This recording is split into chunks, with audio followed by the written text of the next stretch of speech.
Good morning class 8। This is your third video of chapter number 6। Last video में हमने पढ़ा था schedule tribes के बारे में, अदर बैकवर्ड क्लासेस के बारे में। अब हम अपने चैप्टर को आगे कंटिन्यू करेंगे और अब हम बात करते हैं माइनॉरिटीज़ के बारे में। Minority is a group of people who make a small percent of the population of the country. Minority क्या होता है? कंट्री के अंदर किसी भी एक कास्ट या किसी भी एक कास्ट, किसी भी एक सोसाइटी का स्मॉल जो परसेंटेज होता है ना, जो स्मॉल ग्रुप होता है, वो क्या बनाता है? माइनॉरिटी बनाता है। ठीक है। India is a multi lingual and multi religious country. और इंडिया जो है वो एक बहुत सारे धर्म की, मतलब इंडिया में जो है बहुत सारे धर्म रहते हैं, बहुत सारे धर्म के लोग रहते हैं, राइट। तो एक मल्टी रिलीजियस कंट्री है। Since a very long time, बहुत समय से people belonging to various religious communities have been living together in this country।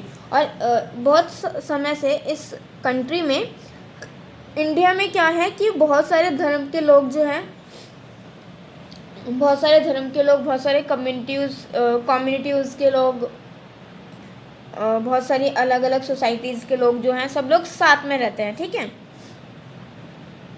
Regarding the concept of minority in the Indian context, it can be said the term has not been properly defined anywhere in Indian Constitution।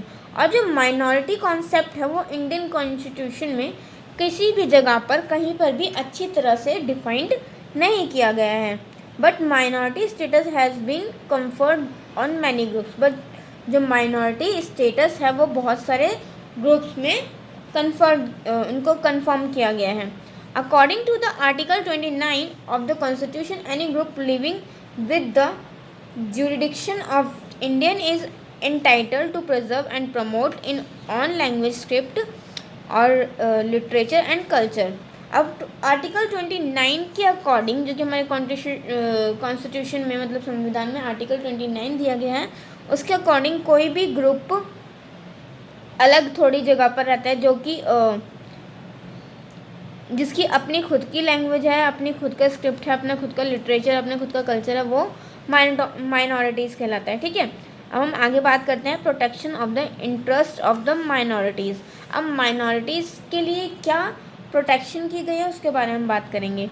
The minorities have a right to preserve their separate language, script and culture.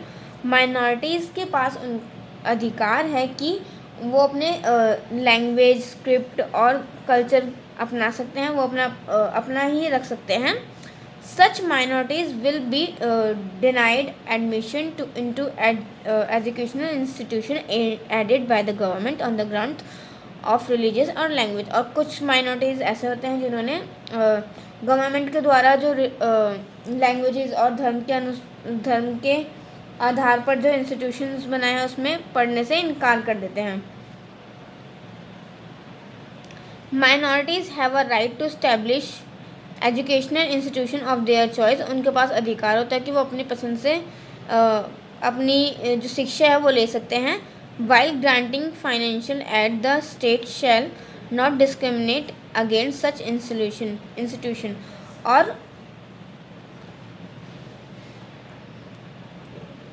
और जो अगर वो financially grant करते हैं तो फिर जो state है वो उसमें इंटरप्शन नहीं कर सकता। ठीक है।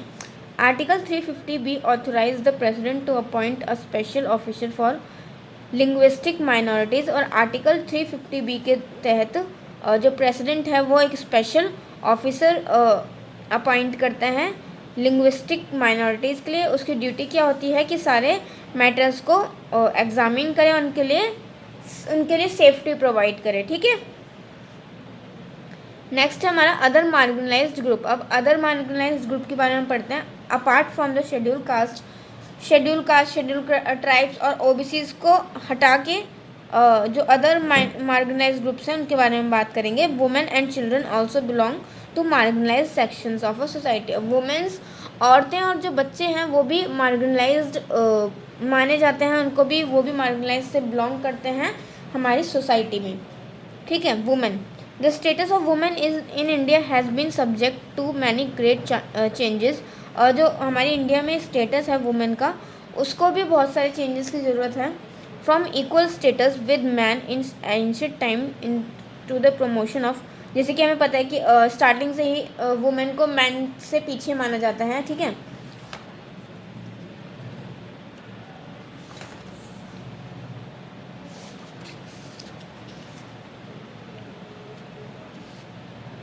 Equal rights by many reformers, the history of women in India has been eventful। और जैसे ही बहुत सारे रिफॉर्मर्स के द्वारा वुमेन्स को इक्वल राइट दिलाया गया है, ठीक है। इन मॉडर्न इंडिया, अब के ज़माने में क्या है, women have occupied high offices in India including that of part of president, prime minister, leader of opposition, speaker of Lok Sabha etcetera. इस टाइम में क्या है कि इंडिया में वुमेन्स ने बहुत हाई पोस्ट ऑक्यूपाइड कर लिया है, जैसे कि प्रेसिडेंट की, प्राइम मिनिस्टर की, लीडर ऑफ अपोजिशन और स्पीकर ऑफ लोकसभा जैसी कुछ अन्य सीटें, ठीक है। ड्यूरिंग द अर्ली वैदिक period women enjoy status and rights. Early वैदिक पीरियड मतलब वैदिक पीरियड के टाइम पर क्या था कि वुमेन जो थी वो अपने स्टेटस और राइट्स को एंजॉय करती थी। The status of women began to decline, जो स्टेटस था वुमेन का वो कैसा था, मतलब ख़राब सा था, ठीक है। Women's position in society further deteriorated when sati, इनका जो पोजीशन थी सोसाइटी में बहुत बेकार थी। जैसे कि आपको पता है कि सती जैसे जब उनके हस्बैंड मर जाते थे तो फिर उनको भी उनके साथ जला दिया जाता था, सती जिसको बोलते सती प्रथा। चाइल्ड मैरिज, बचपन में ही शादी की जाती थी, है ना। बहुत सारी गलत चीज़ें थी जो गर्ल्स के साथ पहले की जाती, तो उनकी स्टार्टिंग से जो स्थिति है, उनकी जो पोजीशन है वो अच्छी नहीं रही। Among the Rajput of Rajasthan jauhar was practice, और राजपूत में क्या होता था कि जौहर होता था, ठीक है। In some parts of India temple women were exploited, और कुछ इंडिया के कुछ पार्ट्स में कुछ मंदिरों में औरतों का जाना मना था। Polygamy was widely practised among Hindu कस्तियाना rulers during the British Raj. और ब्रिटिश राज के समय पे क्या हुआ, मैंने रिफॉर्मर्स जैसे कि बहुत सारे रिफॉर्मर्स थे, राजा राम मोहन रॉय, ईश्वर चंद्र विद्यासागर, ज्योतिराव फुले, इन्हें वुमेन को हक दिलाने के लिए लड़ाई की, ठीक है। अब हम बात करेंगे children. The United Nation convention on the right of the child defines a child as a human being below the age of 18 years. देखो यूनाइटेड नेशंस के द्वारा कि मतलब अगर किसी भी 18 ईयर्स के साल के बच्चे से हम काम करवाएंगे तो वो क्या है, चाइल्ड लेबर, ठीक है। Children generally have fewer rights than adults and are not able to make serious decisions. Childrens बच्चे जो होते हैं उनके पास कुछ राइट्स होते हैं बड़ों से अलग, कि जैसे कि उनके पास ये हक नहीं होता कि मतलब वो कुछ सीरियस डिसीजंस ले सकें।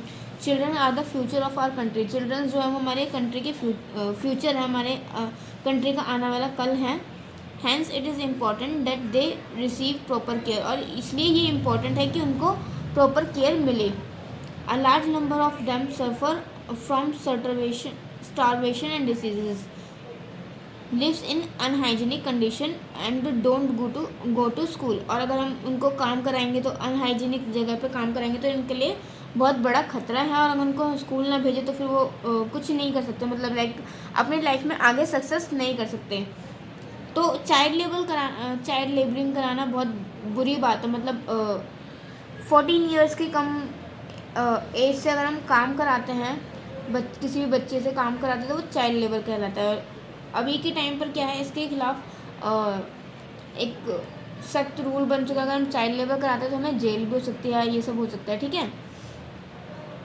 दे work for long hours at low wages to support the family, और उनको क्या बच्चों को क्यों करते हैं, वो अपनी फैमिली को सपोर्ट करने के लिए, क्योंकि फैमिली जो होती है इतनी वीक होती है, उनका जो स्टेटस होता है बहुत पुअर होता है, इस वजह से वो क्या करते हैं, काम करने के लिए निकलते हैं। स्टेप्स टेकन फॉर अनलिफ्टमेंट, अब इनके लिए क्या स्टेप्स लिए गए हैं। The constitution of India in articles 21A, 24 and 39 of the directive principles of the state policy placed it complement towards the cause of upliftment of children. हमारे नैतिक सिद्धांत जो हैं उसमें हमारे कॉन्स्टिट्यूशन संविधान में आर्टिकल 21A 24 39 के तहत इनको चाइल्ड लेबरिंग से बचाने के लिए स्टेप्स लिए गए हैं. ठीक है, आगे हम बात करेंगे social inequality and economic status के बारे में. Social inequality refers to a situation in which individual groups in a society do not have equal social status. अब सोशल इक्वालिटी रेफर्स मतलब ये उसको रेफ़र करती है जो कि उन लोगों को रेफ़र करते हैं जिनकी सोशली जो स्टेटस है वो इक्वल नहीं माना जाता. ठीक है, the areas of potential social inequality include voting right, जैसे कि इनको वोटिंग का राइट नहीं दिया जाता, फ्रीडम बोलने का अधिकार नहीं दिया जाता, assembly, the extent property of rights and assets, जैसे कि इनको प्रॉपर्टी का राइट नहीं दिया जाता, एजुकेशन का राइट नहीं दिया जाता, हेल्थ केयर नहीं दी जाती, हाउसिंग नहीं दी जाती, और बाकी जो सामान होते हैं जो बेसिक नीड होते हैं वो प्रोवाइड नहीं किए जाते. Social injustice is different from economic inequality. Social inequality जो है वो इकोनॉमिक इनइक्वालिटी से अलग है. Though both are linked, but linked हैं दोनों एक दूसरे से. Economic equality refers to disparities in the distribution of economic assets and income. Economic inequality क्या है, वो किससे रेफर करते हैं, इकोनॉमिक एसेट्स मतलब कि इनकम सोर्स वगैरह से वो रिलेट करते हैं. While economic inequality is caused by the unequal. और इकोनॉमिक इनइक्वालिटी कैसे बनती है, वो जैसे कि unequal accumulation of wealth. Social inequality समाज में ना उनको समान मानना, हेल्थ या ये सब चीज़ें उनको प्रोवाइड ना करना. ठीक है, because of the lack of wealth in certain areas prohibits these people are from obtaining the same housing, health care etcetera.